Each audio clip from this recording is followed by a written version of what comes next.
வணக்கம், சாவித்ரி சமையலுக்கு உங்களை வரவேற்கிறேன். இன்னைக்கு நம்ம எள்ளு உருண்டை எப்படி செய்யலாங்கிறத பார்க்கலாங்க. இப்ப எள்ளோட பழமொழி ஒண்ணு இருக்குங்க. இளைச்சவனுக்கு எள்ளு, கொளுத்தவனுக்கு கொள்ளும்பாங்க. இளைச்சவங்களுக்கு இந்த எள்ளு கொடுத்தா அவங்க உடம்பு ரொம்ப ஆரோக்கியமா இருக்குங்க, உடம்பு பலம் பெறும். அது போக இதுல எலும்பு வளர்ச்சிக்கான அதிகப்படியான சக்தி இருக்குங்க. சுகர் பேஷண்ட், பிரஷர் உள்ளவங்களாம் இது அடிக்கடி உணவுல சேர்த்துக்கிறது ரொம்ப நல்லதுங்க. கர்ப்பிணி பெண்கள் மட்டும் இந்த எள்ளை உணவுல சேர்த்திக்க கூடாது. கர்ப்ப காலம் முடிஞ்சதுக்கு அப்புறம், குழந்தை பிரசவிச்சதுக்கு அப்புறம் தாய்மார்களுக்கு பால் உற்பத்திக்கு இந்த எள்ளு வறுத்து பொடியாட்டம் செய்து நம்ம சூடான சாதத்துல பிசைஞ்சு சாப்பிட்றது நல்லதுங்க. நல்லா பால் உற்பத்தி செய்து கொடுக்கும். இப்ப எள்ளு உருண்டை எப்படி செய்யலாம், அதுக்கு தேவையான பொருட்கள் என்னன்னு பார்க்கலாங்க. எள்ளு 1/4 கிலோ. இந்த 1/4 கிலோ எள்ளு குப்பை, கல்லு, மண்ணு, தூசி இல்லாம பாத்துக்கோங்க.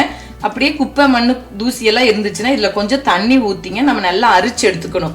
அரிச்சு எடுத்து பிறகு அந்த கல்லு, குப்பை, மண்ணையெல்லாம் நீங்க தூக்கி போட்டுட்டு அந்த தண்ணியோட அரிச்சதை நல்ல ஒரு காட்டன் துணியில நல்லா கொதிக்கிற வெயில 2 மணி நேரம் லேசான காட்டன் துணியில போட்டுக்கிட்டா உங்களுக்கு சீக்கிரமா தண்ணி இஞ்சி காஞ்சிருங்க. அப்ப அதுக்கப்புறம் எடுத்துட்டு வந்துதான் நம்ம வறுத்து எள்ளு உருண்டைக்கு உபயோகப்படுத்திக்கணுங்க. இப்ப 1/4 கிலோ எள்ளுக்கு நான் 1/4 கிலோ மண்டவெல்லாம் நல்லா பொடியா தட்டி வச்சிருக்கேங்க. நல்லா நைஸா பொடியா தட்டி வச்சுக்கோங்க.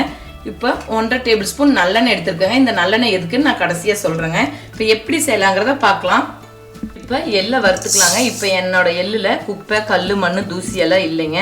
இருக்கிறவங்களுக்கு எப்படி செய்யணும்னு நான் சொல்லியிருக்கேன். நல்லா அரிச்சு தண்ணியெல்லாம் வடிச்சிட்டு காய வச்சிங்கன்னா உங்களுக்கு குப்பை, மண்ணு, தூசி எல்லாம் இருக்காது. இப்போ நம்ம நல்லா வறுத்துக்கலாங்க. எள்ளு வாங்கும்போது நல்ல குவாலிட்டியான எள்ளு வாங்கினீங்கன்னா உங்களுக்கு குப்பை, தூசி, கல்லு, மண்ணெல்லாம் இருக்க வாய்ப்பு இருக்காதுங்க.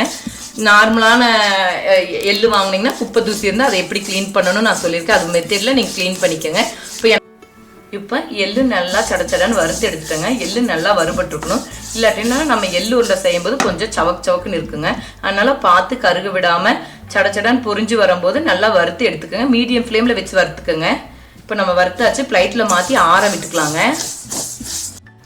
இப்போ எள்ளு நல்லா சூடு ஆறிடுச்சுங்க. நம்ம நல்லா மிக்சியில் போட்டு ஒரு அடி அடிச்சுக்கிட்டா போதுங்க.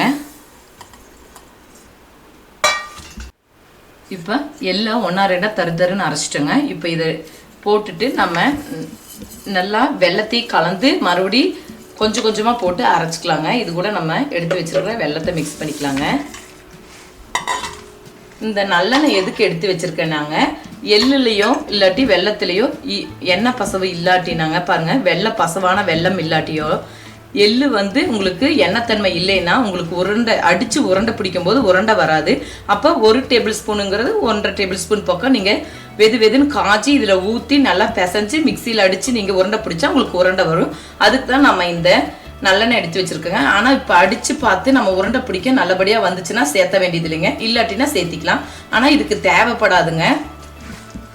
இப்போ நம்ம இதை ரெண்டையும் மிக்ஸ் பண்ணி பாதியாக அடித்து எடுத்துக்கலாங்க. இந்த எள்ளு உருண்டைக்கு நம்ம நல்லெண்ணெய் தான் சேர்த்தணும் பாருங்க. இப்போ இதில் பாதி அடித்து நல்லா அடித்ததுக்கப்புறம் பார்க்கலாங்க. இப்போ நம்ம மிக்சியில் வெல்லத்தையும் எள்ளையும் போட்டு அடிச்சிட்டோங்க.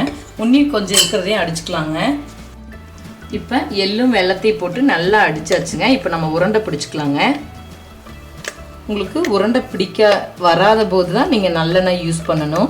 இப்போ நல்லா உருண்டை பிடிக்க வருதுங்க, நல்லா பசவாக இருக்குது, அதனால் நான் யூஸ் பண்ணலை பாருங்கள். நம்மளுக்கு வேணுங்கிற சைஸில் உருண்டை பிடிச்சிக்கலாம். நான் இன்றைக்கி கொஞ்சம் பெரிய சைஸில் உருண்டை பிடிக்கிறேங்க. நம்மளுக்கு எடுத்த உடனே நல்லா உருண்டை வந்துருச்சு எண்ணெய் பசவோட. உங்களுக்கு எள்ளோ இல்லாட்டி வெல்லமோ பசவு இல்லைன்னா நீங்கள் நல்லெண்ணெயை வெது சூடு பண்ணி நீங்கள் இதில் ஊற்றி நல்லா மிக்சியில் அடிச்சுக்கிட்டிங்கன்னா உங்களுக்கு உருண்டை பிடிக்க சுலபமாக வரும் பாருங்கள்.